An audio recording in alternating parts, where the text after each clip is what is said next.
ఓం గురు బ్రహ్మ గురు విష్ణు గురుర్దేవో మహేశ్వరః గురు సాక్షాత్ పరబ్రహ్మ తస్మై శ్రీ గురవే నమః. ఓం శ్రీ గురుభ్యో నమః. ఓం శ్రీ మహాగణాధిపతయే నమః. ఓం శ్రీ మాత్రే నమః. ద్వాదశ రాశుల వారులలో కన్యారాశి వారికి డిసెంబర్ 4వ వారము అంటే డిసెంబర్ 23వ తేదీ నుండి డిసెంబర్ 31వ తేదీ వరకు వారఫలానికి స్వాగతము.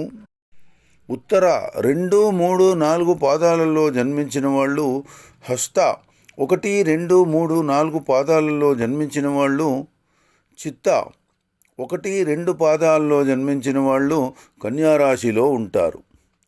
నక్షత్రములు తెలియని వాళ్ళు వారి యొక్క పేరు యొక్క మొదటి అక్షరము అంటే టో, ప, పి, పు, షం, ణ, ఢ, పే, పో అక్షరాలతో ప్రారంభమయ్యే పేర్లు గలవాళ్ళు కన్యారాశిలోకి పరిగణింపబడతారు. ఈ వారము కన్యారాశి వారికి శుభకార్యాలకు చర్చలు జరుగుతాయి. మీరు రాజీ ధోరణిలోనే వెళ్ళడము ఈ వారము మీకు శ్రేయస్కరము. కొత్త రుణాలు చేయడానికి సమయం కేటాయిస్తారు. వాహన సౌఖ్యం ఉంటుంది. వారాంతంలో మానసిక ప్రశాంతత, మిత్ర సహాయము అందుతుంది. దీర్ఘకాల సమస్యలు కూడా ఈ వారము పరిష్కారమయ్యే అవకాశం కనబడుతుంది. రుణదాతల ఒత్తిడిపై విమర్శలు ఎప్పుడు కూడా చేయకుండా ఉండడం మంచిది. తలచిన కార్యాలకు ఈ వారాంతంలో ఆటంకాలు కలిగే సూచనలున్నాయి.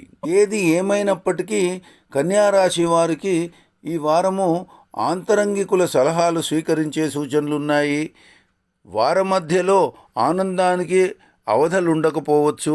స్వయం వృత్తుల వారికి ఆశాభంగములుంటాయి. మిత్రశత్రుత్వాలను గమనించలేరు. జూద నష్టాలు కూడా కనబడుతున్నాయి.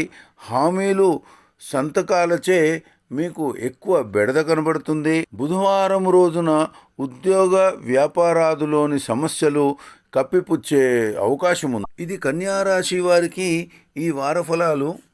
నూతన సంవత్సరము 2021 ప్రారంభమున వచ్చే మొదటి వార ఫలాలతో మళ్ళీ కలుసుకుందాము. ఓం శ్రీమాత్రే నమః. లోకా సమస్త సుఖినో భవంతు.